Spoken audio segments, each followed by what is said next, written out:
Good morning. I'm back up at my father's place, sitting in Mum's garden again, and I thought I'd make a video. I want to read something from A Course in Miracles. I'm going to use the sparkly edition. I'll just show you the A Course in Miracles there, which you can get this copy from the Borderland Foundation, and Tyna usually puts the links for that down below in the description, and it's free, so we give them away for free. They're paid for by donation, so but at this stage we're not taking any more donations for these, because we've just handed the Borderland Foundation over to some other brothers in America who are going to take that ball and run with it. And Annie and I feel very much that our time with printing and distributing books is kind of at an end, and salvation goes in waves and troughs like that. You sort of go through stages, and you just sort of get a sense of things, and you know when you've got to do something, and you know when it's finished. And, so it feels right to hand that over. And the last vestiges of the Thetford Foundation, which first printed the sparkly book, which I still run, Tyna and I are going to use what energy we've got left in that for the next print of the little books that we give away. I don't have one here. The little books that we give away, the little 50-page pamphlets, which are excerpts from the Course in Miracles and other helpful information that's very relevant. So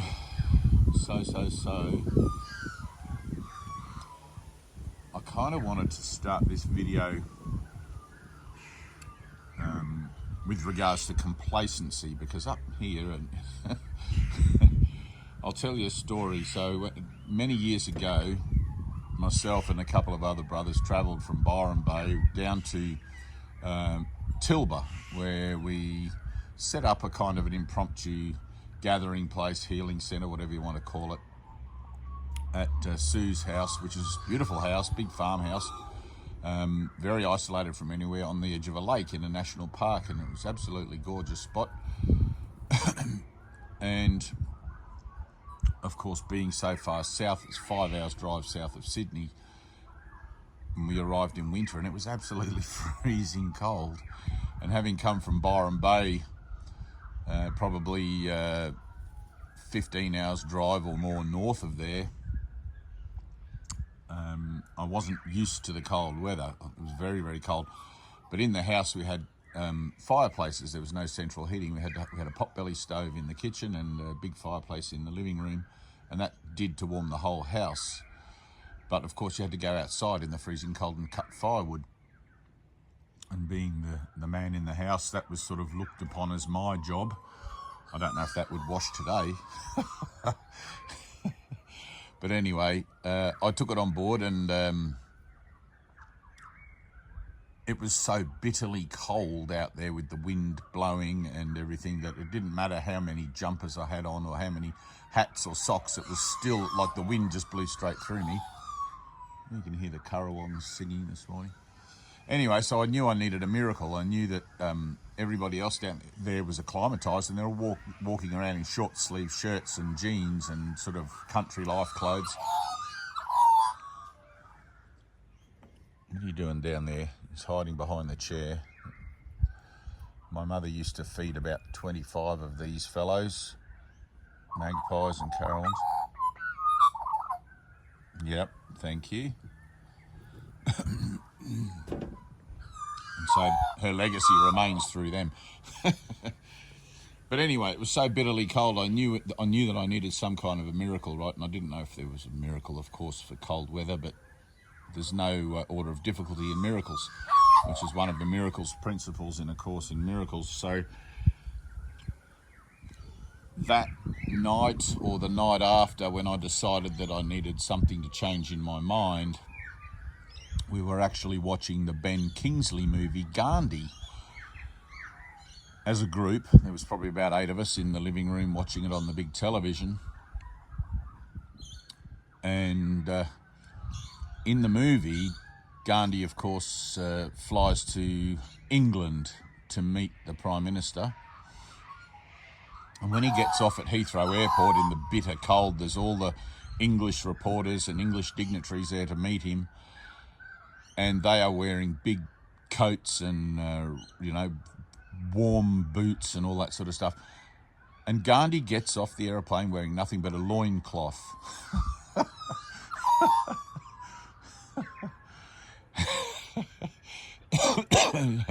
This is a very beautiful scene for me. It brings back lots of joy. But one of the reporters says to him, "Aren't you cold, Mr. Gandhi? It's like 2 degrees or something."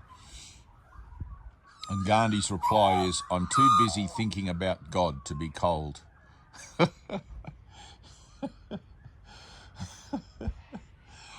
And that hit me very profoundly. I mean, everything's always perfect in this, right? In transformation, everything's always perfect. If your mind's open and you're aware and awake and just, you'll get prompts and you'll get things that'll just sort of be put in your path. And I instantly recognised the association with that scene in the movie and my own predicament. And so I fell into prayer. I went that night to my room and I fell into prayer. And something happened, right? So with prayer, you can never say exactly what happened because it's miraculous. You just sort of know that something happened. You know that something is slightly different about you the next day or whenever it is. Sometimes it's a few days later, usually 3 days. But anyway, the next day, I put on a pair of jeans and just a singlet and a beanie. And I went out and I cut all the firewood and I wasn't the least bit cold. And I wasn't trying to force myself not to be cold or anything like that. I just genuinely wasn't cold at all. I didn't feel it. And that has stayed with me as an idea of the power of the mind. And Wim Hof comes to mind, obviously. If you don't know Wim Hof, the Iceman, he's someone who advocates the power of the mind and makes a demonstration through swimming in the ice waters where he lives up in the far, far north. But that stayed with me to this day, except today.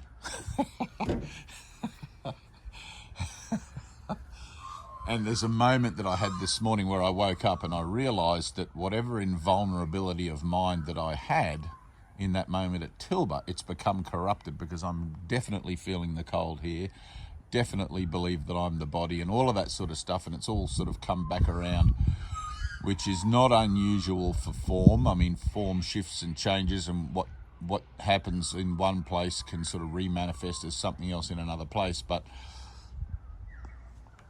at the moment, it's very, very cold. So, and what that brought to mind was complacency.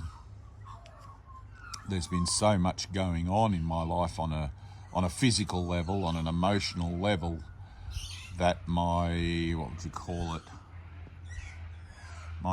My automatic, perhaps, my rhythmic devotional attunement. I hope that makes sense. My rhythmic devotional attunement to Source is somewhere off, right? So, and it's not that that's ever a bad thing, because through the power of the Holy Spirit within you, you always recognise it, like I've recognised it this morning. Right? But it reminded me of a scene in Star Wars where I think it was the Jedi Council is sitting around discussing the advent of Darth Maul, a new disciple of the Sith Lord. And Yoda says something, complacent we have become if we could not see this in our meditations. Right? And that's a beautiful scene as well, because the price of peace is constant vigilance. right? The kingdom of heaven, or a heavenly state of mind, a very peaceful state of mind where you've mastered the state of peace, in this world is constant vigilance. And you'll find in your own experience of this as well, that if you are heavily distracted and if you are encumbered with the doings of the world, etc., you will have moments where you seem to forget your harmonic attunement with your own internal association of reinterpretation of defenses. And you'll find that all of a sudden you're feeling the cold, or something's happening, or you've got a sniffle or whatever. But I never look at that as a bad thing. I always look at it as something that's, aha, here's another opportunity. Here's somewhere for me to go deeper, for me to push into it again. So the idea then of the world and its constant, because it is constant, the world's constant distraction and offering of its attractions to you as a way to keep you involved and connected to it as an external reference, which will drag you out of that state of being in the world but not of it. It requires constant vigilance for the kingdom of heaven, so that whenever anything intrudes upon your own state of inner peace, you become immediately aware of it. Right, so your own state of inner peace is your barometer. And I found this little section, I've referenced it in one of my recent videos. And as always happens with this book, when you just open it up at any page, as I did with this, I'm using the sparkly page 609, you'll get exactly what you're looking for.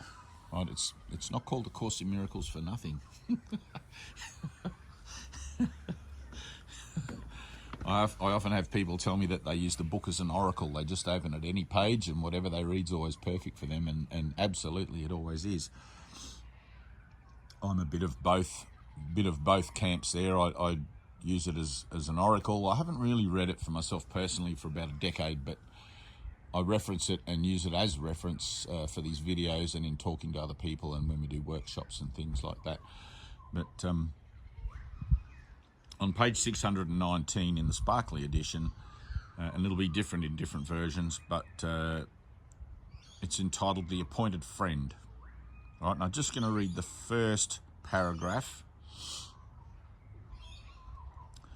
Anything in this world that you believe is good and valuable and worth striving for can hurt you and will do so. All right, and I've referenced that in, I think it was probably 2 or 3 videos ago. I used that exact same line, to the best of my memory of it anyway, for whatever I was talking about. Okay, so anything in this world that you believe is good and valuable and worth striving for can hurt you and will do so. Not because it has the power to hurt, but just because you have denied it is but an illusion and made it real. And it is real to you. It is not nothing. All right, I'll read that little bit. That's not the whole paragraph, but I'll read it again. Anything in this world that you believe is good and valuable and worth striving for can hurt you and will do so. Not because it has the power to hurt you, but just because you have denied it is but an illusion and made it real. And it is real to you, it is not nothing. And through its perceived reality has entered all the world of sick illusions, all belief in sin, in power of attack, in hurt and harm, in sacrifice and death has come to you. For no one can make one illusion real and still escape the rest. For who can choose to keep the ones which he prefers and find the safety that the truth alone can give? For who can choose to keep the ones which he prefers and find the safety that the truth alone can give? Who can believe illusions are the same and still maintain that even one is best? Right. I just heard somebody in my head saying, please read that again.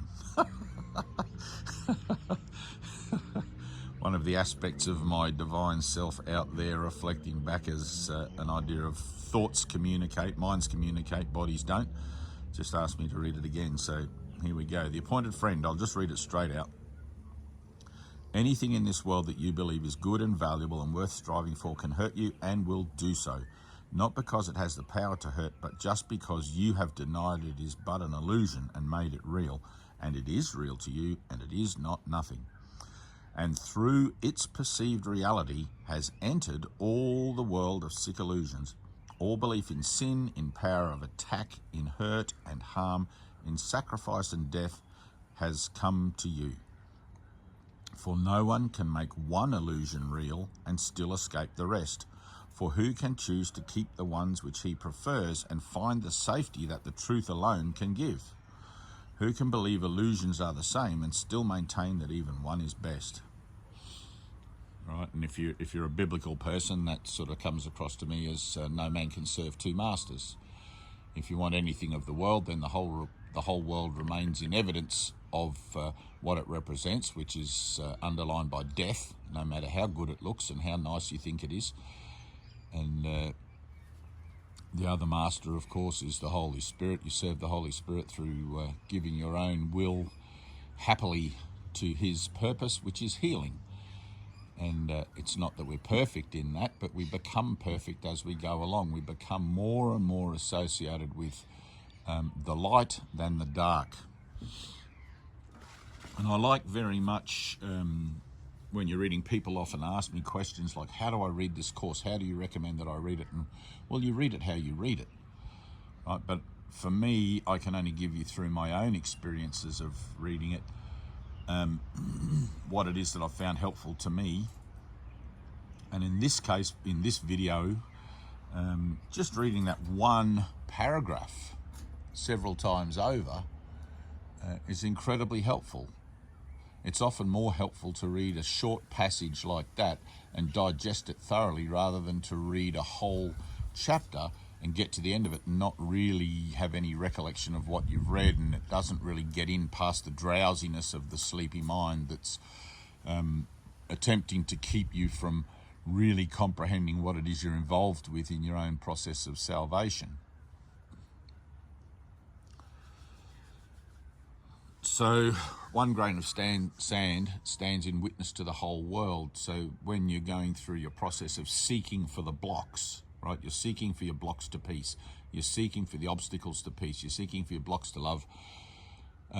Every stone has to be overturned, and you have to make sure that when you're going through the workbook lessons, you'll find this easier to do, but you have to make sure that you are thorough. And you'll often find that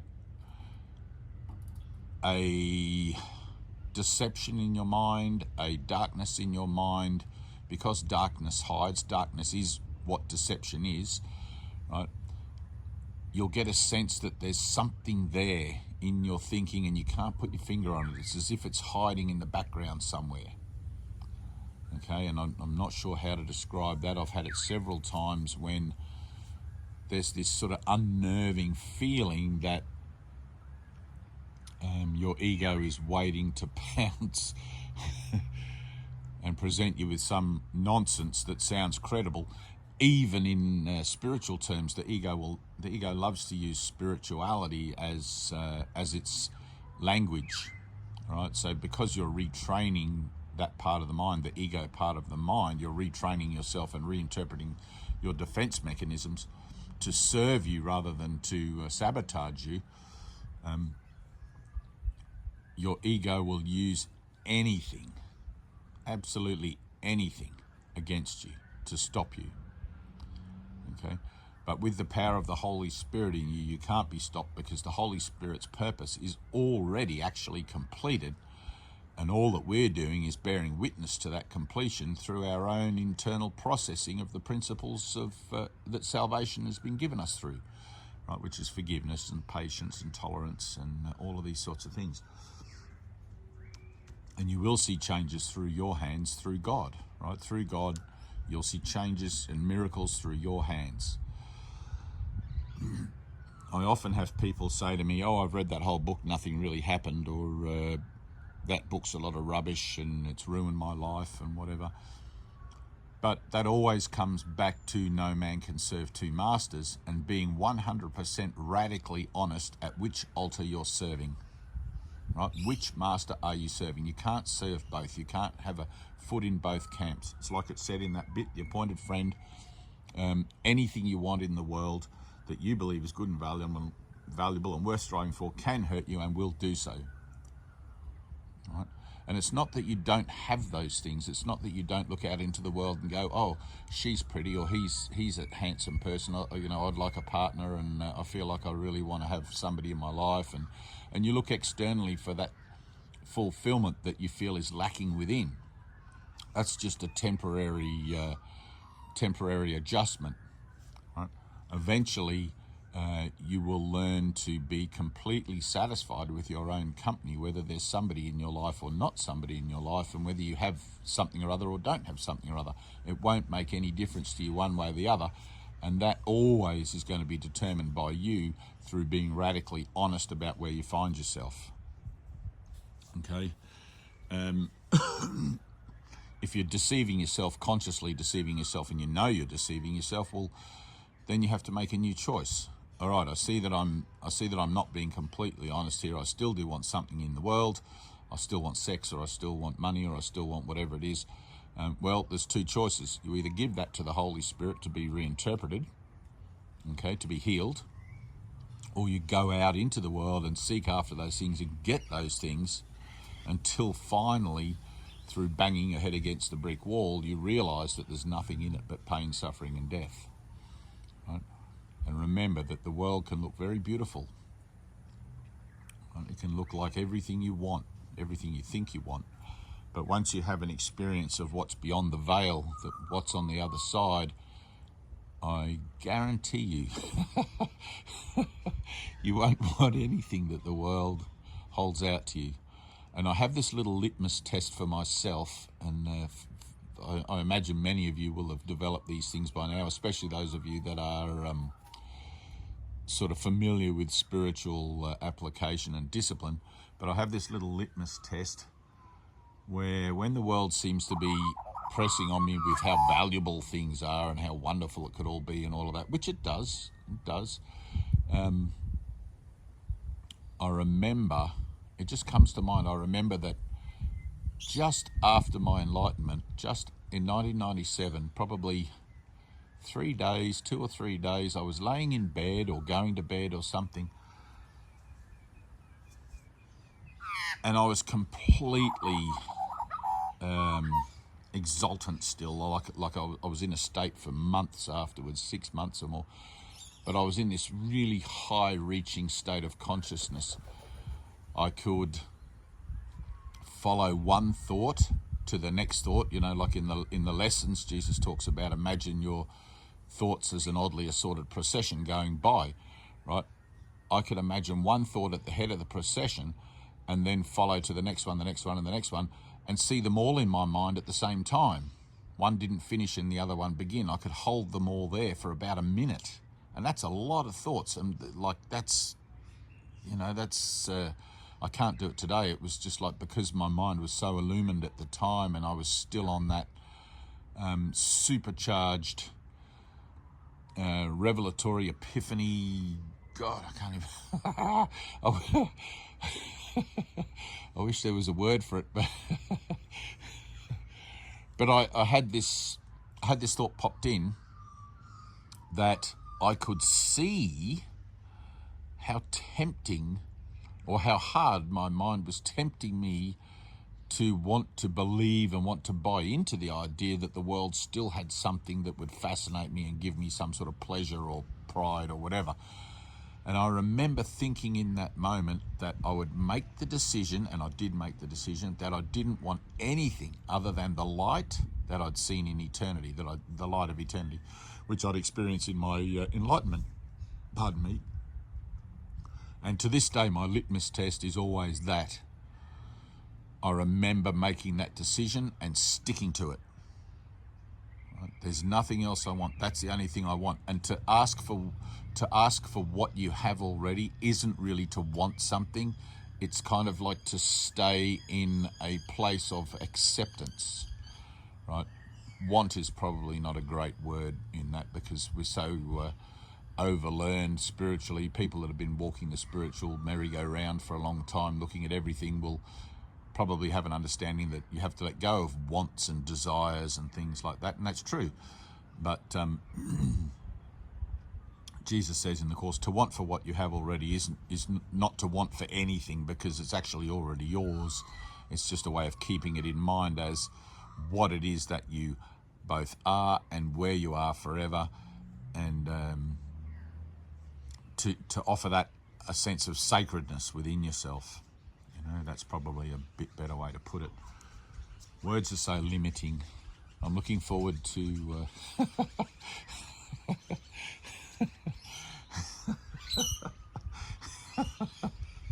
you know what I'm looking forward to, because this is already a done deal. Anyway, that's it. I just wanted to put that out there, and may the Force be with you. May Allah be with you. May God be with you. May the Great Pumpkin be with you. Anyone who's a Charlie Brown fan, Linus. All right, I love you guys. And remember, it's about laughing. It's about remembering to laugh. It's about not taking life so seriously and laughing at yourself and all of these things. It's about everything, but generally it's about peace, to be at peace in any given situation, and to learn to step back from the temptation to respond unlovingly or react unlovingly, and choose for the Holy Spirit's interpretation of the situation, so that you may give of yourself in a peaceful manner, where the only outcome of any given situation is peace. Okay? And only you can decide on that. Radical honesty. And you don't have to worry about examining yourself, am I at peace or not? Obviously, as soon as you examine the state, it takes you out of it. But you have to have these kind of check marker places where sometimes you do a personal assessment. Sometimes you do sit and judge yourself with regards to being positive towards your, positive towards your progress. And one of the things in that regard that I love is when Helen says to Bill, when she's dictating the course, when he's channeling to her or through her, he's talking to her about how she's been personally assessed by those on high, right? Those where he is. And he said, by the way, you've been weighed in the balance and found wanting. Right? And to me, that was incredible, because it lends incredible reference to the idea of the bardo, which is the after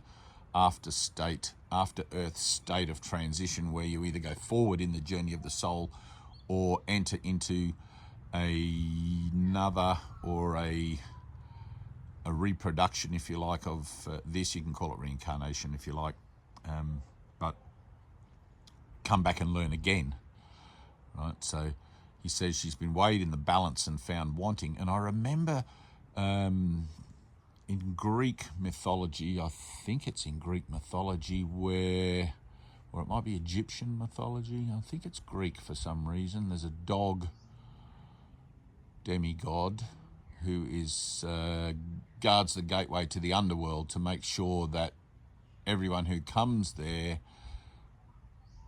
or not the underworld, but guards the gateway to the next life, so that, actually I think in Greek mythology it's the ferryman, so it could be Egyptian, but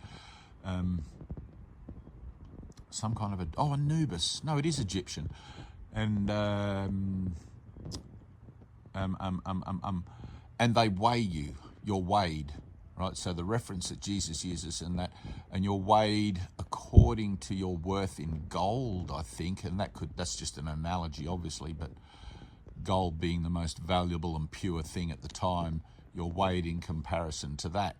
Your weight in it, you're worth your weight in gold, I think, is where that statement actually comes from. Anyway, I just thought that was really cool, but there's nothing wrong with doing your own little personal assessments as you go, and you kind of have to, because you're working out your own salvation, and you have to sort of see where you're at with any given circumstance as it shows up for you in your relationships here on earth, because your relationships here on earth are the classroom and classrooms through which you get to see your reflections, which offer you your own introspective view of your own denial. So, and I've done videos about using the mirror, and if you haven't read The Prophet by Khalil Gibran, he's got a very concise section in there about learning to use the mirror, how other people are just a reflection of your own denial of your own consciousness, which all consciousness is of the ego. It's all conscious. All consciousness is ego, so don't worry about that. So that's it. I've gone on a bit long, 30 minutes, but thank you again for the donations. Somebody's put in some more money last night. We're up to about, I was looking at the analytics because I'm having a bit of trouble. Google keeps prompting me that they want to pay me money. It tells me how much money's in there, but because I'm in Australia and I have a different tax thing, I've got to go through my accountant to get tax forms or something to satisfy Google's idea that I'm an actual thing, which again is a temptation. But I think we're up to about $1,500 Australian. So brilliant, and we're looking for 3,000. I think if we get 3,000, that should give us 6,000 copies of the little booklet, and I'll send probably 2/3 of those to Tyna, and or maybe a third to Tyna, some to a few of the guys in England. I think we've got other contacts in Europe. If you'd like to be a contact person, because it would save us on postage, if you've got a few bob you can spare on postage, what I generally do is get in touch with Tyna if you'd like to be a contact for a distributor of those little booklets. What I generally do when somebody asks me for one of those little booklets, I usually send 3 or 4, because once you start to read it, you'll soon realise that, oh, my friend so-and-so would like one of these, and and it just helps to distribute them more easily without the excessive costs of postage, etc. I mean, Jesus pays the bills, and I'm not worried about the money and all of that sort of stuff. If it's meant to be, it will be. But just to keep it simple, keeping it simple. I'm a big fan of keeping it simple. And this is a person-to-person kind of thing. This is like the Jesus Underground. Everyone that's over there in the West Gate in Israel waiting for Jesus to return through the West Gate, it's like, man, he's already here.